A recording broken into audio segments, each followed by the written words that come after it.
Kita sering menyebutnya dengan istilah heartfulness atau kata hati. Sebuah cara di mana kita lebih mendengarkan hati, perasaan, dan intuisi ketika hendak memutuskan berbagai hal dalam hidup. Sebuah panggilan yang katanya membuat kita melakukan sesuatu yang seharusnya dilakukan. Pada dasarnya, kata hati ini adalah bagian dan tetap berasal dari mindfulness atau praktek pikiran. Setiap orang yang menjalani proses kehidupan memiliki suara-suara yang ada di dalam pikiran mereka. Sebuah bisikan-bisikan yang mengganggu dan mondar-mandir mengisi waktu yang terus berjalan di bawah kesadaran kita. Terkadang, kata hati itu sering menjadi sahabat, bahkan malaikat yang membesarkan hati kita, mengajak kita meninggalkan batas-batas yang sebelumnya membelenggu kita. Akan tetapi, terkadang kata hati itu sama sekali tidak bersahabat dan membuat kita justru terpuruk, begitu mudah panik, malu, mengalah, seringkali juga menghukum diri kita sendiri. Tampaknya, perspektif awal yang baik dan bersahabat itu justru seringkali berbalik arah bagaikan pistol dengan banyak peluru yang akan menembaki kita kemanapun jika kita ingin mundur darinya. Benar-benar kata hati yang katanya suara Tuhan itu menjadi suara setan yang begitu kejam. You stupid, idiot, gak kualitas, dan lain sebagainya. Kita mungkin jarang memikirkan hal ini atau membahasnya dengan siapapun. Yang pasti, akan selalu ada dua sisi suara yang berkonflik di dalam pikiran kita, atau yang sering disebut dengan self-conflict. Kita selalu ingin bisa melewati praktek kehidupan yang semakin baik, tetapi di satu sisi yang lain, ada kecemasan, keraguan, dan ketakutan pada kekecewaan yang memblokir apa yang baik itu. Sebenarnya, dari mana kata hati yang buruk dan memperburuk ini berasal? Kata hati yang buruk dan sering membuat kita terpuruk ini datang dari masa lalu yang membuatnya selalu ada. Dari kesalahan, kegagalan, atau peristiwa yang pernah kita lewati.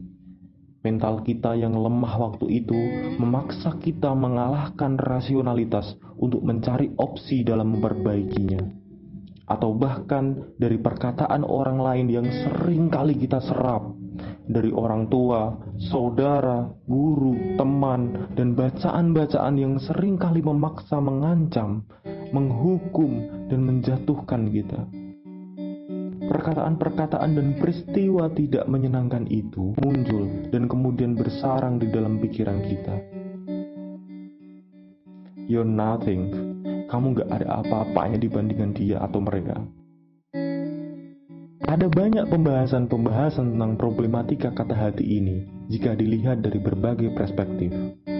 Di antara perspektif-perspektif itu, pertama adalah self-anxiety atau kecemasan. Kita seringkali cemas untuk bisa mendapatkan apa yang sedang kita inginkan. Cemas ini adalah kata hati yang pasti semua orang akan merasakannya. Karena cemas begitu besar bersarang di dalam diri kita, membuat kita panik. Sehingga memilih kembali ke kamar tidur dan menutup mata, berharap nanti saat bangun dari tidur, sudah hilang hal-hal yang memblokir kita itu. Meskipun sudah sama-sama kita ketahui bahwa jika ingin mendapatkan sesuatu, kita harus melakukan apa yang kita impikan. Tetapi kecemasan seringkali juga mengalahkan fisiologi kita. Cemas adalah hal yang wajar. Sebagai hal wajar, beberapa orang telah berhasil mengatasi problem ini. Ia tidak mau diambil kendali oleh kecemasan itu. Justru sebaliknya, ia harus mengambil kendali kepadanya. Kecemasan itu dijadikan proses inkubasi dan skeptikal dalam memperoleh dan menentukan mana yang paling pas atau prioritas yang akan dilakukannya.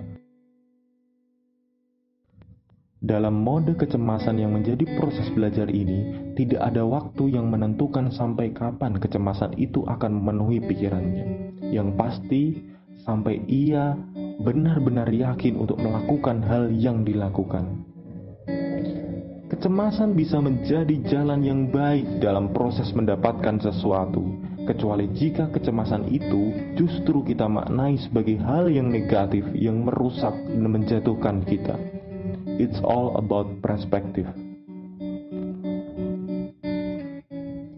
Kedua adalah sindrom impostor, suatu kecenderungan di mana seseorang sering dan selalu merasa kurang puas atas apa yang didapatkannya. Kok masih sama seperti beberapa tahun lalu rasanya, seperti tidak ada perubahan apa-apa di dalam pengetahuan maupun perubahan di dalam diri saya. Kita sering tidak menyadari bahwa banyak hal yang sudah kita lakukan, namun karena sindrom ini membuat apa yang kita lakukan begitu sia-sia. Kita melupakan detail dan beberapa pengetahuan yang sebenarnya sudah menjadi evaluasi yang lebih baik dari apa yang sebelumnya kita lakukan. Kata hati yang keluar di dalam sindrom ini menunjukkan bahwa terdapat keinginan diri yang ambigu. Maka, jika dalam sindrom ini seringkali dihadapi rasa iri pada perubahan-perubahan yang orang lain lakukan, kita menjatuhkan diri kita sendiri dan bisa lebih menurunkan level kita ke sama dengan beberapa tahun yang kita anggap sama dengan sekarang. Ketiga, kecemasan yang datang dari luar. Dari orang tua misalnya. Seorang filosof pernah berkata, anak-anak selamanya adalah kecemasan orang tuanya. Setiap orang tua pasti menginginkan anak-anaknya menjadi yang lebih baik dari mereka, atau mereka mendambangkan anak-anaknya menjadi orang sukses dalam status quo, kemapanan, dan lain sebagainya. Sehingga anak-anaknya tidak diberi pilihan dan selalu mereka pilihkan. Anak-anaknya dihardik, dijejali bayangan tentang masa depan yang lebih baik versi mereka. Perkataan-perkataan yang muncul itu membelenggu pikiran kita saat hendak melakukan sesuatu yang baru. Apakah hal ini keluar dari standar operasional normal atau tidak? Sehingga ekspektasi dari orang tua menjadi kata hati yang membelenggu anak-anaknya. Sedangkan kita tahu bahwa berpikir dan meyakinkan diri untuk benar-benar tahu adalah hal yang cukup sulit untuk dijalani. Semua kata hati yang buruk dan memperburuk itu terjadi setelah kita menemui sesuatu di dalam hidup, yang berarti pengalaman dalam hidup. Belum tentu orang yang sudah memiliki panduan normal dapat menghadapi hal yang sulit yang harus terpecahkan karena dinamisnya suatu proses. Orang yang stres karena proses kehidupan begitu sulit adalah orang yang normal dan mau tidak mau harus dihadapi dengan beberapa kali percobaan dan kegagalan. Karena dengan cara itu, pengalaman menjadi suatu pemahaman dan pengetahuan. Orang yang jarang ditimpa stres dalam beberapa kasus terlihat begitu menikmati kesejahteraan hidup karena dukungan atau keberuntungan dari keluarga yang menaunginya. Namun, keberuntungan itu dalam beberapa kasus pula tidak dapat selamanya abadi. Justru mereka yang jarang salah dan gagal 10 kali lipat lebih stres dan tidak rasional, bahkan akan melakukan hal-hal bodoh yang membalikkan dirinya 360 derajat. Semua kata hati yang baik atau buruk yang selalu berkonflik di dalam diri kita dalam menjalani hidup adalah bagian dari respon harapan dan keinginan.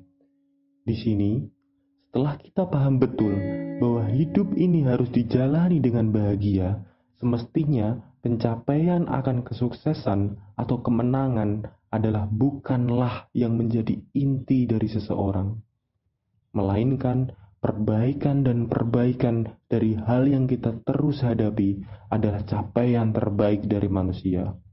Jangan sampai kata hati yang buruk berhasil menutupi kemampuan berkembang yang kita miliki, mengambil alih diri kita yang selamanya seperti mengunci kita di dalam sel penjara.